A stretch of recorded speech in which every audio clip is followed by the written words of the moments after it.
biyyi ilma abbaa biyyaan haa bultu. Oromoon qe'ee abbaa isaatti haa mo'u yoo jennu waa malee miti.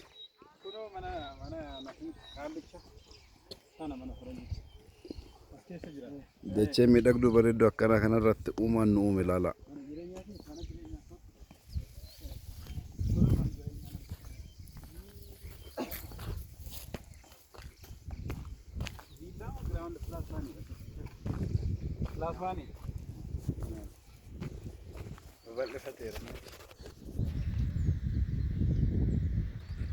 Oromoon lafa bareedaa akkanaa kanneen qaba. Ittiin hojjenne.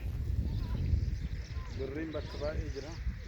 Karaa madda galii itti ofiinsa qabu argamsiisuu danda'u misoomsee itti fayyadamuun tokko tokkodha Oromoo irraa eegama. Dinagdee itti fufiinsa.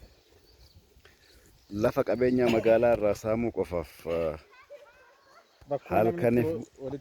halkaniif guyyaa dhamoo caalaa lafoota babal'aa Oromoon qabu akkana kanneen karaa salphaa ta'een misoomsuun gurmaanii irratti hojjechuun egeree dhala Oromootiif akka oolu gochuun hedduu murteessaadha. Lafa amma isin argitan kana yeroo ammaa kana qabatee kan misoomsaa jiru abbaa qabeenyaa lammii biyya alaati. Kanaaf Oromoon lafoota kana fakkaatan irratti hojii manaa bal'aa fudhatee yoo karoorfate irra bu'a qabeessa waan ta'uu danda'u natti fakkaata.